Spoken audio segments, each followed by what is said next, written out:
L'Union européenne pourrait conclure avec le Mercosur le traité de libre-échange le plus important de son histoire. Il supprimerait la plupart des droits de douane sur les produits échangés entre les deux blocs et permettra aux Européens d'exporter plus de produits industriels et aux pays du Mercosur d'exporter davantage de produits agricoles, notamment de la viande et du sucre. Vous savez sûrement que la France s'oppose à cet accord viande contre voiture, mais alors faut-il vraiment en avoir peur ? Pour prendre du recul et bien comprendre tous les enjeux, on va examiner avec nuance plusieurs affirmations qu'on entend beaucoup sur le sujet. Je vous ai aussi préparé une petite newsletter assez détaillée sur cet accord. Si ça vous intéresse, je vous mets le lien en description. N'hésitez pas, c'est gratuit. Première affirmation, l'accord est injuste pour les agriculteurs français. Alors globalement, c'est vrai. Au sein du Mercosur, les exploitations sont bien plus grandes et intensives qu'en Europe. Et le coût du travail est plus faible. Le salaire minimum le plus bas de l'Union européenne, celui de la Bulgarie, il est déjà 2 fois supérieur à celui du Brésil et de l'Argentine. Résultat, les coûts de production sont peu élevés, donc les produits moins chers, et ce sont ces produits bon marché qui pourraient arriver en Europe et que les consommateurs pourraient préférer à nos produits français. Et ce qui est injuste, c'est que les produits importés ne respecteront pas les normes que l'Union européenne impose à nos agriculteurs. Parce que dans le Mercosur, on utilise des pesticides, des hormones de croissance et des antibiotiques qui sont interdits en Europe. Le Brésil est d'ailleurs le premier utilisateur mondial de pesticides et 1/3 des substances qu'il emploie sont interdites en Europe. Donc oui, les agriculteurs seront soumis à une concurrence déloyale.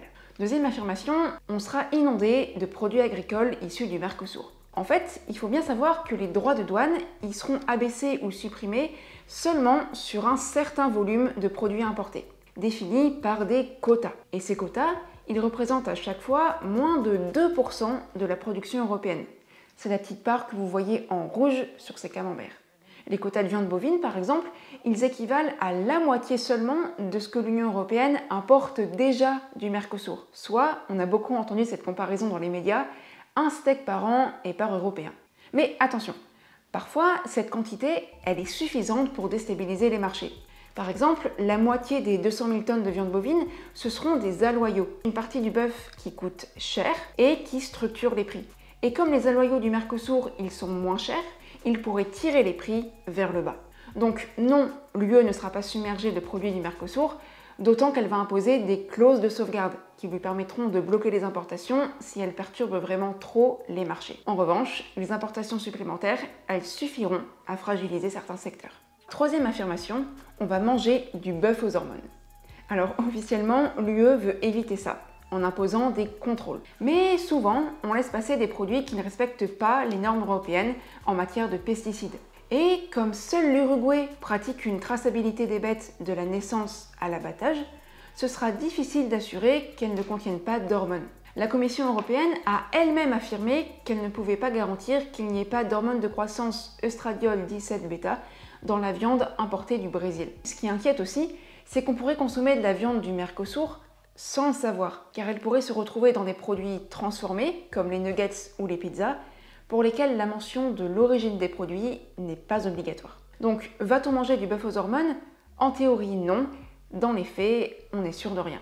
Et puisqu'on parle de santé, l'accord pourrait aussi favoriser la transmission de maladies de l'animal à l'homme en détruisant la forêt où vivent des animaux porteurs de virus et en les obligeant à se rapprocher des humains. Et dernière chose, on sait aussi que l'usage massif d'antibiotiques rend les bactéries résistantes à ces antibiotiques. Ça favorise donc l'antibiorésistance, un phénomène qui touche de plus en plus de monde et qui a un impact comparable à celui de la grippe, de la tuberculose et du sida réunis. Tout ça pour vous dire qu'en plus du bœuf aux hormones, on avait aussi le risque d'antibiorésistance et de zoonose, donc de maladies qui se transmettent de l'animal à l'homme. Autre affirmation, l'accord menace l'environnement.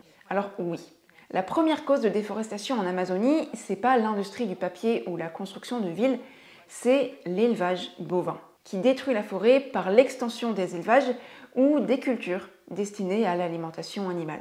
Selon ce rapport, en augmentant la production de viande bovine au Mercosur, l'accord entraînerait une hausse de la déforestation de minimum 5% par an durant 6 ans, soit la destruction de plus de 2,5 fois la Corse. Et ce chiffre, il est sans doute sous-estimé car il ne prend en compte que la viande bovine et que les élevages, donc pas la culture d'aliments destinés au bétail.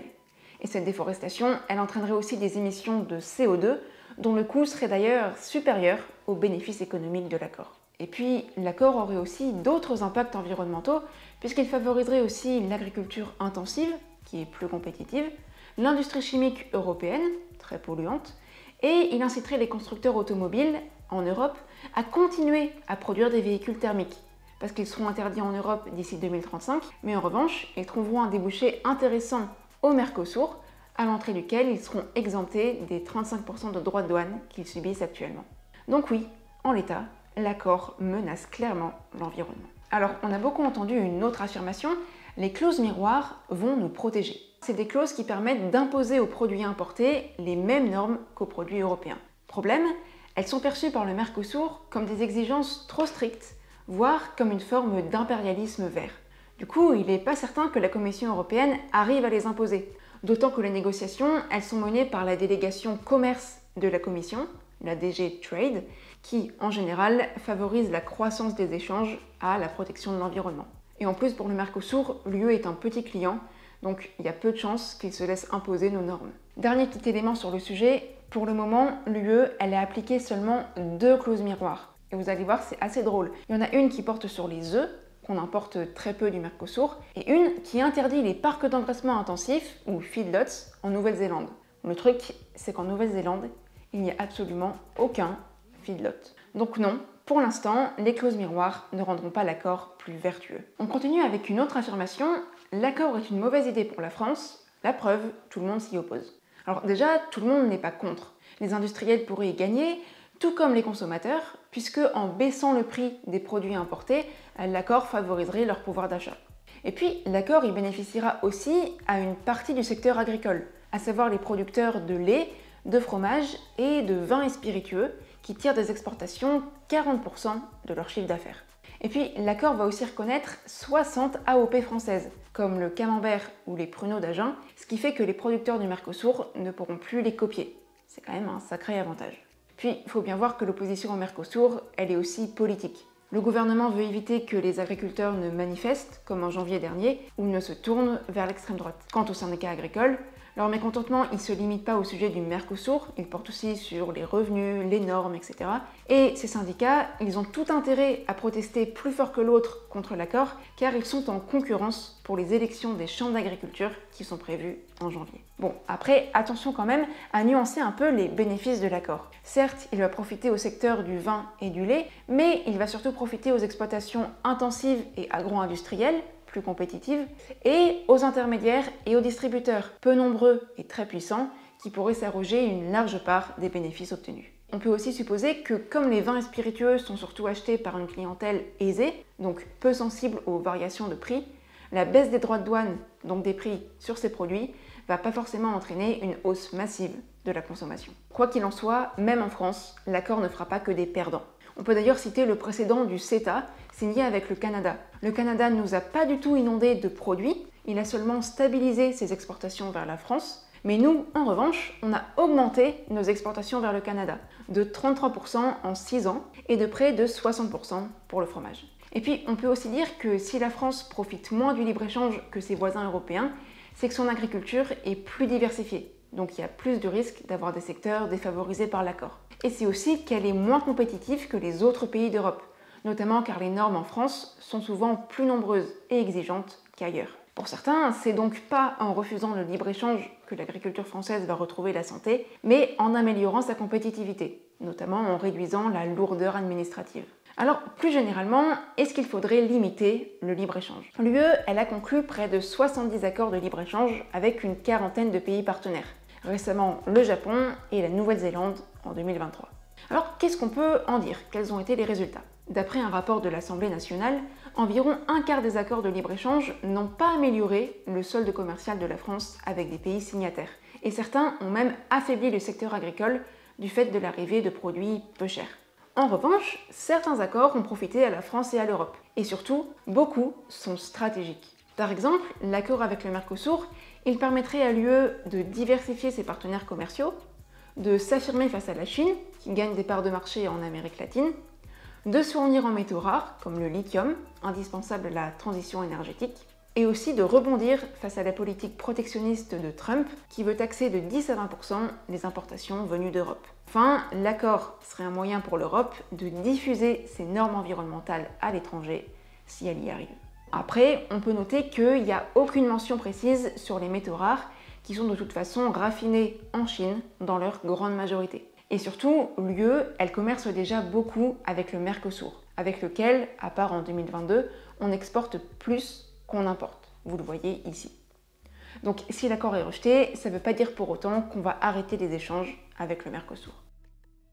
Finalement, le Mercosur, il a des aspects positifs sur le plan stratégique notamment. Et il n'explique pas à lui tout seul les difficultés de l'agriculture française.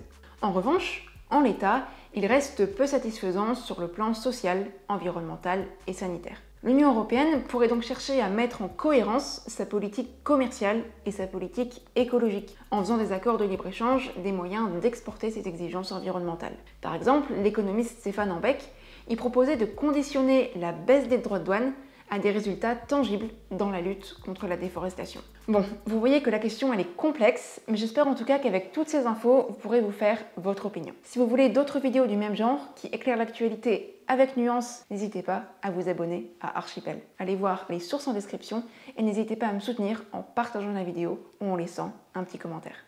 En attendant, perdez pas le nord et à la prochaine.